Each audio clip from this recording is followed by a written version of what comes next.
Olá, bom dia. A campanha eleitoral deste ano já está nas ruas, já começou. E este ano são 453 mil candidatos aos diversos cargos eletivos em todo o Brasil. Mas para quem acha que esse número é alto, deve saber que ele está um pouquinho menor do que nos pleitos anteriores. E esse é um dos assuntos que nós vamos falar aqui. Porque quem veio tomar café comigo para a gente falar um pouco sobre todo esse processo eleitoral do mês de outubro foi a doutora Tatiana Costa, que é vice-presidente da OAB. Bom dia, doutora Tatiana. Bom dia, é uma alegria poder estar mais uma vez aqui com você e para falar do processo democrático brasileiro, melhor ainda. Pois é, a campanha já começou, né? Desde o dia 15 já estão liberadas as campanhas, todo mundo já começou fazendo muito barulho, mas um dado que me chamou a atenção foi esse, que a gente tem menos candidato do que nos pleitos anteriores, é isso? Sim. Tivemos menos candidatos registrados até o dia 15, de acordo com os dados do TSE, do que 2020. Houve uma queda de uma média de 19% no registro de candidaturas. Isso ainda pode ter uma alteração agora com deferimento ou indeferimento, mas é o menor número desde as eleições de 2008 até então. Incrível, né? Porque a gente já acha que tem muito candidato, que está todo mundo querendo se eleger, mas isso se deve, com certeza, a alguns fatores, né? A gente não pode dizer que é desinteresse pelo pleito eleitoral e pela posição de chegar a prefeito, vice-prefeito, vereador de uma Câmara Municipal, não. Tem outros fatores envolvidos nesse processo, né? Sim, nós tivemos ao longo dos anos algumas fusões partidárias, o advento da federação no país, assim como uma nova legislação também que traz uma limitação às candidaturas de vereadores, mas essa redução aconteceu tanto para prefeitos, vice-prefeitos e como vereadores, de modo geral. Então foi um pouco além da parte proporcional, chegou também no majoritário. Pois é, chegou inclusive no majoritário, né? São 19% a menos que em 2008, é isso, né? Que 2020, sendo que é a menor... É o menor desde 2008. Então é menor desde 2008 e 19% a menos que o último processo eleitoral, Exato. Que foi em 2020. Falando nisso, a gente pode falar também da participação feminina nesse processo todo, né? A gente continua tendo aquela cota reservada de 30%, mas agora com vamos dizer, uma fiscalização mais intensa da efetivação dessas candidaturas, né? Nós temos, em relação a gênero, a obrigatoriedade legal, já há alguns anos nas eleições, de ter 30% a 70%. É sobre gênero. A realidade brasileira é que nós temos aí pelo menos 30% de mulheres nas eleições. Mas isso é uma questão de gênero, não existe uma determinação legal que seriam mulheres ou homens. É 30% a 70% para gênero. E além disso, a legislação ela evoluiu, trazendo a obrigatoriedade também da transferência do recurso, do fundo partidário, assim como essa questão do financiamento de campanha, do uso da propaganda eleitoral na TV, do tempo de TV. Então, assim, a legislação, as políticas públicas, assim como as campanhas educativas para maior participação da mulher na política, vem crescendo constantemente no nosso país. Mas, infelizmente, a gente ainda vê aí uma subrepresentatividade, a gente ainda verifica que não houve um aumento considerável, né, nessa registrabilidade das mulheres na política, apesar de termos tido essa redução em todas as candidaturas de maneira geral, em relação às mulheres, nós aumentamos menos de 1%, mas aumentamos. A gente fez o processo inverso, vamos dizer, a gente teve uma subidinha, foi 1%, mas está valendo. A gente sempre teve as candidaturas femininas, mas elas ficavam mais como, vamos dizer, bonitas na foto do que efetivamente no processo. Quando a gente vai ver o resultado da eleição, a gente tem às vezes não chegamos nem a 10% de representatividade em câmaras, até mesmo na Assembleia Legislativa. Agora a gente está numa situação boa, relativamente, temos muitas representantes, mas a gente vê que esse fundo de de financiamento não chega até elas. Essas campanhas não são efetivadas, elas acabam trabalhando para outros candidatos. Você acredita que a partir de agora a gente pode ter uma participação dessas mulheres candidatas mais efetivas nesse processo? É o que eu desejo, é o que a gente busca dentro das instituições.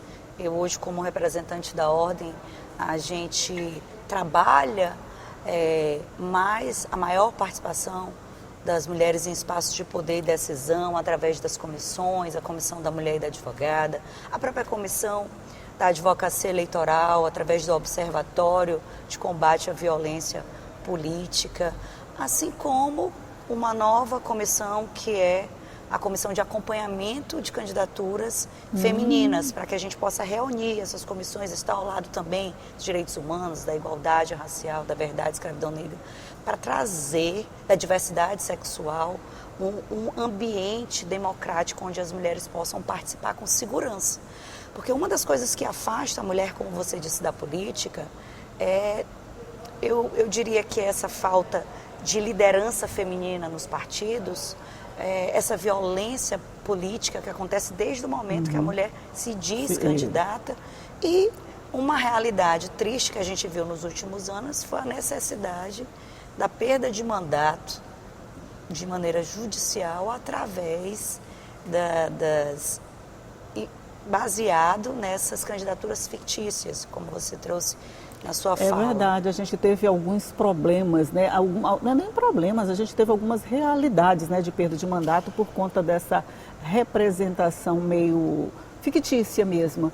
A OAB, no momento em que ela cria comissões especiais para acompanhamento e incentivo de candidaturas de mulheres, aqui nós vamos falar especialmente da mulher, ela sente essa aceitação por parte da sociedade, quer dizer, a sociedade está interessada nesse diálogo, nessa conversa sobre essa participação feminina. Como é que vocês recebem esse feedback, Tatiana? Sim, primeiro é um momento onde se fala mais disso, onde a gente consegue se posicionar melhor. A gente tem que trazer também ao café, à mesa, os avanços, as conquistas femininas. Nós estamos aí até dentro da política há menos de 100 anos, dentro dos espaços públicos, então os desafios acontecem. Então a gente tem esse papel de educar, de transformar, através da informação, do nosso conhecimento técnico que a gente tem de melhor para oferecer à sociedade enquanto advogados e advogadas. Mas, enquanto ordem dos advogados, nós temos esse compromisso diário com a advocacia, mas também um mistério constitucional de estar ao lado dos direitos humanos, da defesa do Estado Democrático de Direito. Então, quando essas comissões vão até a sociedade, é para trabalhar a conscientização, é para promover mais espaços seguros para que as mulheres estejam, mas eu verifico que cada vez essa luta vem valendo a pena, essa manifestação de todas as instituições, esse apoio, porque nós somos, sim, apesar dos desafios diários, cada vez mais vistas, estamos cada vez em mais espaços.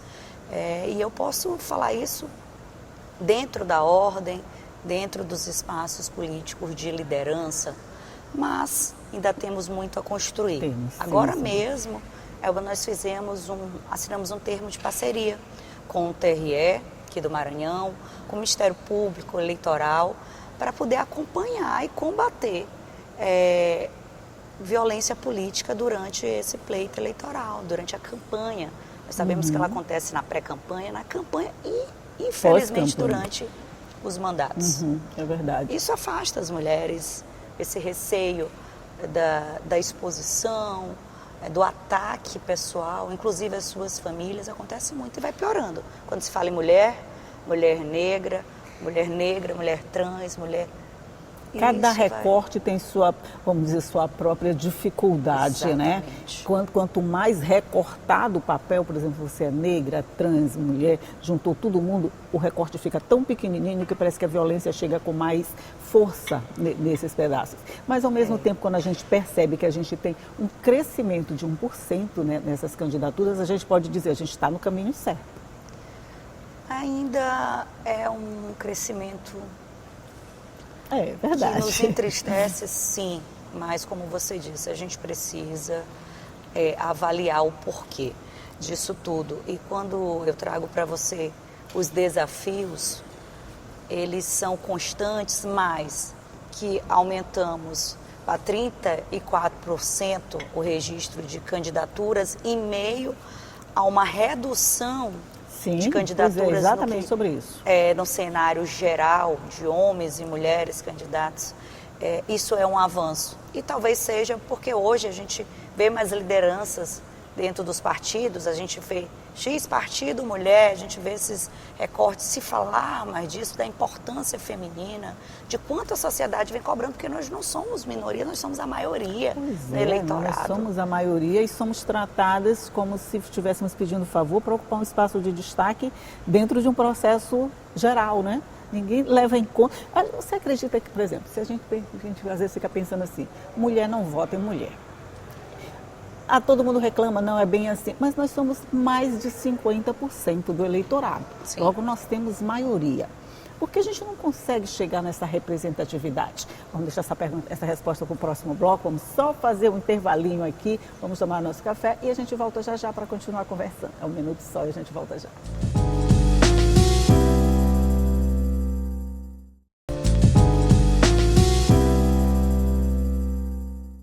Já estamos de volta conversando aqui sobre processo eleitoral, representação feminina e tudo o que vai acontecer daqui até outubro, no dia das eleições. E eu estou conversando aqui com a vice-presidente da OAB, doutora Tatiana Costa. A gente estava falando nessa questão da consciência do voto feminino a partir do momento em que somos maioria no eleitorado, mas não temos nem a igualdade de representação dentro do cenário político.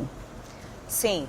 Hoje o Brasil, infelizmente, está muito abaixo do que a gente precisa em termos de representatividade efetiva de mulheres, e o que traz o processo democrático uma realidade do que a gente busca diariamente quando incentiva cada vez mais mulheres na política, para que a gente tenha representantes. O poder emana do povo.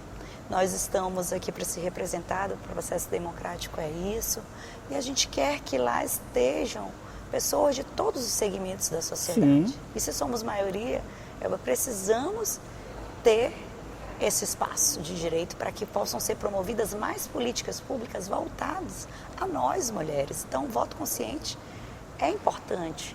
Que a gente avalie quem são os candidatos e as candidatas. E nós, mulheres, possamos analisar bem que quanto mais mulheres, mais política pública para mulheres. Então, a representatividade afetiva é o que nós merecemos enquanto Estado democrático de direito. Gostei desse trocadilho. Quanto mais mulheres na política, mais políticas para as mulheres nós vamos ter. Porque Sim. É a consciência do espaço e da necessidade dessas políticas voltadas exclusivamente para a mulher, que sem feminismo nenhum. A gente pode dizer que só a mulher tem esse olhar para o ambiente da mulher, né? O homem vai ter essa preocupação, vai ter tudo isso, mas a realidade a mulher vai conhecer com mais clareza. E no momento em que a gente coloca mais mulheres nesse espaço de poder, nós estamos propiciando essa maior quantidade de políticas voltadas exclusivamente para mulheres.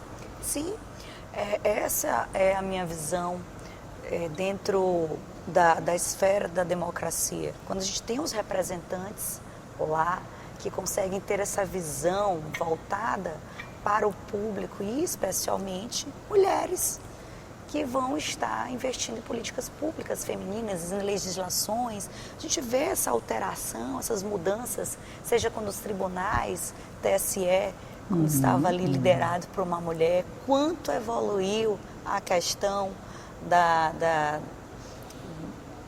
das cotas de gênero, quanto se falou sobre as eleições no que tange as fictícias, as candidaturas fictícias.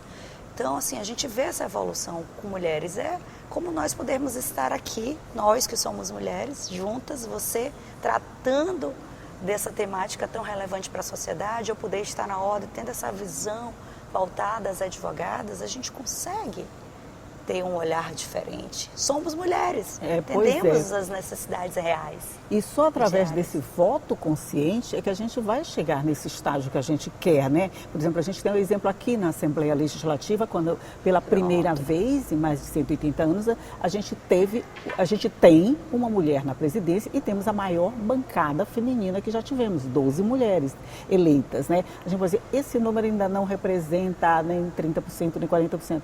Nós estamos no caminho. Dizer que é caminhando que se faz o caminho, né? Então, talvez o exemplo desse, da Assembleia Legislativa, com toda essa representatividade, ela sirva também para se espalhar pelas câmaras. De repente, a gente vai ter uma Câmara mais feminina, e eu não digo feminina no sentido de ser mais mulheres, mas de ter mais políticas voltadas para a mulher, né? Exatamente. Ter uma mulher na liderança certamente já trouxe essa nova roupagem para a Assembleia Legislativa do Estado do Maranhão. E pior, são câmaras que nós vemos hoje que não tem uma mulher. E tem muitas, né? E o primeiro caso de violência política, já com a promulgação dessa lei, aconteceu aqui no Maranhão. Foi muito triste, dentro de uma câmara, no Maranhão, na cidade de Pedreiras. Então, essa realidade faz parte também do nosso estado e que sirva de exemplo para que a gente busque combater. E com certeza, uma mulher liderando esses espaços de câmaras de assembleia, a gente tem uma visão diferente, um combate mais assertivo contra esse tipo de violência. Você diria que essas mulheres que hoje estão candidatas, que se propõem a participar desse processo seletivo, de alguma forma elas já têm essa noção do que elas representam dentro desse processo legislativo e o que elas abrem de oportunidade para outras pessoas? Será que a gente já chegou lá?